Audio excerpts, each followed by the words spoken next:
ಸಾಲು ಸಾಲು ರಜೆ ಇದೆ, ಬೇಸಿಗೆ ಬೇರೆ ಅಂಥೇಳಿ ಮಂಡ್ಯ ಜಿಲ್ಲೆಯ ಶ್ರೀರಂಗಪಟ್ಟಣದ ಬಲಮುರಿ ಮತ್ತು ಎಡಮುರಿಗೆ ಹೋಗುವಂತಹ ಪ್ಲಾನನ್ನು ಮಾಡ್ಕೊಂಡಿದ್ದೀರಾ?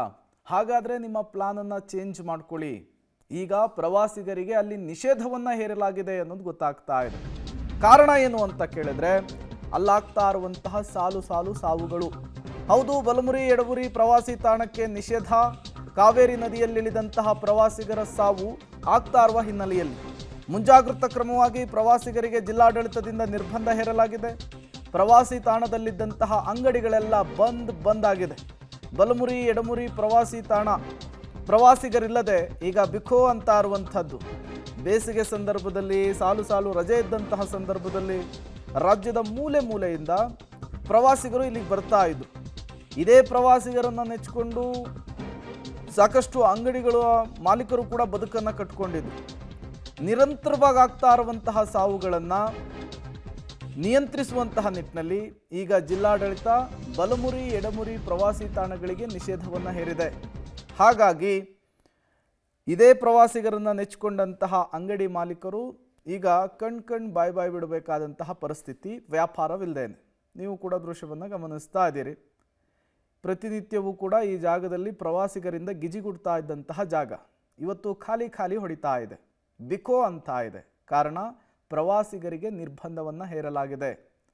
ಕಳೆದ 4-5 ತಿಂಗಳಲ್ಲಿ ಸರಣಿ ಸಾವುಗಳಾಗಿದ್ದಾವೆ. ನೀರಿನಲ್ಲಿ ಇಳಿದು ಈಜೋದಕ್ಕೂ ಬರದೇನೆ ಕೊಚ್ಕೊಂಡು ಹೋಗಿ ಮುಳುಗಿ ಸಾವನ್ನಪ್ಪಿದಂತಹ ಪ್ರಕರಣಗಳಾಗಿದ್ದಾವೆ. ಹಾಗಾಗಿಯೇ ಪೊಲೀಸರ ಜೊತೆಗೆ ಚರ್ಚಿಸಿ ಜಿಲ್ಲಾಡಳಿತ ಈ ರೀತಿಯ ಕ್ರಮವನ್ನು ತೆಗೆದುಕೊಂಡಿದೆ. 10 ವರ್ಷದಲ್ಲಿ 79 ಪ್ರವಾಸಿಗರು ಬಲಮುರಿ ಎಡಮುರಿಯಲ್ಲಿ ದುರ್ಮರಣಕ್ಕೀಡಾಗಿದ್ದಾರೆ. ಬೇಸಿಗೆ ರಜೆ ಬಂತು ಅಂದ್ರೆ ಸಾಕು, ಮಂಡ್ಯ ಜಿಲ್ಲೆಯ ಶ್ರೀರಂಗಪಟ್ಟಣ ತಾಲೂಕಿನ ಬಳಬುರಿ ಮತ್ತು ಎಡಮುರಿ ಎರಡು ಪ್ರವಾಸಿ ತಾಣಗಳು ಪ್ರವಾಸಿಗರಿಂದ ತುಂಬಿ ತುಳುಕ್ತಾ ಇತ್ತು. ಆದರೆ ಇದೀಗ ಇಲ್ಲಿ ನಡೀತಿರುವಂತಹ ಒಂದಷ್ಟು ಅವಘಡಗಳಿಂದಾಗಿ ಬಲಮುರಿ ಮತ್ತು ಎಡಮುರಿಗೆ ಎರಡೂ ಕ್ಷೇತ್ರಗಳಿಗೆ ಪ್ರವಾಸಿಗರ ನಿರ್ಬಂಧ ಏರಲಾಗಿದೆ. ನಾನಿದೀಗ ಆ ಒಂದು ದೃಶ್ಯಾವಳಿಗಳನ್ನು ತೋರಿಸ್ತಾ ಹೋಗ್ತೀನಿ.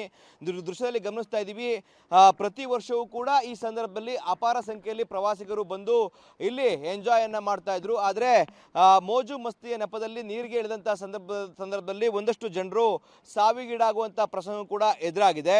ಕಳೆದ 2015ರಿಂದ ಇಲ್ಲಿವರೆಗೆ 79 ಮಂದಿ ಮೃತಪಟ್ಟಿದ್ರೆ ಕಳೆದ ಒಂದು ವಾರದಿಂದ 4 ಮಂದಿ ಸಾವನ್ನಪ್ಪಿದ್ದಾರೆ. ಆ ನಿಟ್ಟಿನಲ್ಲಿ ಇದೀಗ ಮುಂಜಾಗ್ರತಾ ಕ್ರಮವಾಗಿ ಮಂಡ್ಯ ಜಿಲ್ಲಾಡಳಿತ ಇಲ್ಲಿ ಸಂಪೂರ್ಣವಾಗಿ ಪ್ರವಾಸಿಗರ ನಿರ್ಬಂಧ ಇರುವಂತಹ ದೃಶ್ಯಾವಳಿಗಳನ್ನ ಗಮನಿಸ್ತಾ ಇದ್ದೀವಿ. ಒಂದ್ ಕಡೆ ಇದಕ್ಕೆ ಆಕ್ರೋಶಗಳು ಕೂಡ ಕೇಳಿ ಬರ್ತಾ ಇದೆ. ಯಾಕಂದ್ರೆ ಇಂಥ ಒಂದು ಸುಂದರವಾದ ಪ್ರದೇಶದಲ್ಲಿ ಪ್ರವಾಸಿಗರಿಗೆ ನಿರ್ಬಂಧ ಏರಿದ್ರೆ ಎಷ್ಟರ ಮಟ್ಟಿಗೆ ಸರಿ? ಅಂದ್ರೆ ಮುಂಜಾಗ್ರತಾ ಕ್ರಮಗಳನ್ನ ಅಳವಡಿಕೆ ಮಾಡಿಕೊಂಡು ಪ್ರವಾಸಿಗರಿಗೆ ಇಲ್ಲಿ ಬಿಡಬೇಕು. ಅದನ್ನ ಬಿಟ್ಟು ಮುಂಜಾಗ್ರತಾ ಕ್ರಮಗಳನ್ನು ತೆಗೆದುಕೊಳ್ಳಕ್ಕಾಗದೇನೆ ಪ್ರವಾಸಿಗರು ಬಲಿ ಆಗ್ತಾ ಇದ್ದಾರೆ. ಇದು ಜಿಲ್ಲಾಡಳಿತ ಮತ್ತು ತಾಲೂಕು ಆಡಳಿತದ ನಿರ್ಲಕ್ಷ್ಯ ಆಗುತ್ತೆ. ಈ ನಿಟ್ಟಿನಲ್ಲಿ ಇಂತಹ ಪ್ರವಾಸಿ ಸ್ಥಳಗಳಿಗೆ ಪ್ರವಾಸಿಗರನ್ನ ಬಿಡಬೇಕು ಅಂತೇಳಿ ಒಂದ್ ಕಡೆ ವಾದ ಆದ್ರೆ, ಮತ್ತೊಂದು ಕಡೆ ಇದು ಮೃತ್ಯುಕೂಪವಾಗಿ ಬದಲಾಗ್ತಾ ಇದೆ. ಆ ನಿಟ್ಟಿನಲ್ಲಿ ಇದನ್ನ ನಿರ್ಬಂಧ ಇರಬೇಕು ನಿಟ್ಟಿನಲ್ಲಿ ಕೂಡ ಮತ್ತೊಂದು ವಾದ ಇರುವಂತದ್ದು. ಇನ್ನೊಂದು ಕಡೆ ನಾವು ಅಂಗಡಿ ಮುಗ್ಗಟ್ಟುಗಳನ್ನ ತೋರಿಸ್ತಾ ಹೋಗ್ತೀನಿ. ಇಲ್ಲಿ ಅಪಾರ ಪ್ರಮಾಣದಲ್ಲಿ ಅಂಗಡಿ ಮುಗ್ಗಟ್ಟುಗಳು ಕೂಡ ಇರುವಂತದ್ದು. ಯಾಕಂದ್ರೆ ಇಲ್ಲಿ ಬರುವಂತಹ ಪ್ರವಾಸಿಗರನ್ನ ನಂಬಿ ಕೂಡ ಇಲ್ಲೊಂದಷ್ಟು ಜನರು ವ್ಯಾಪಾರ ವಹಿವಾಟನ್ನು ಕೂಡ ಮಾಡ್ತಾ ಇದ್ರು. ಇದೀಗ ಇಲ್ಲಿ ಪ್ರವಾಸಿಗರ ನಿರ್ಬಂಧ ಏರಿರುವುದರಿಂದಾಗಿ ಸಂಪೂರ್ಣವಾಗಿ ಇಲ್ಲಿರುವಂತಹ ಅಂಗಡಿಗಳೆಲ್ಲವೂ ಕೂಡ ಇಲ್ಲಿ ಬಾಕ್ಲಾಗಿರುವಂತಹ ದೃಶ್ಯಾವಳಿಗಳನ್ನ ಗಮನಿಸ್ತಾ ಇದ್ವಿ.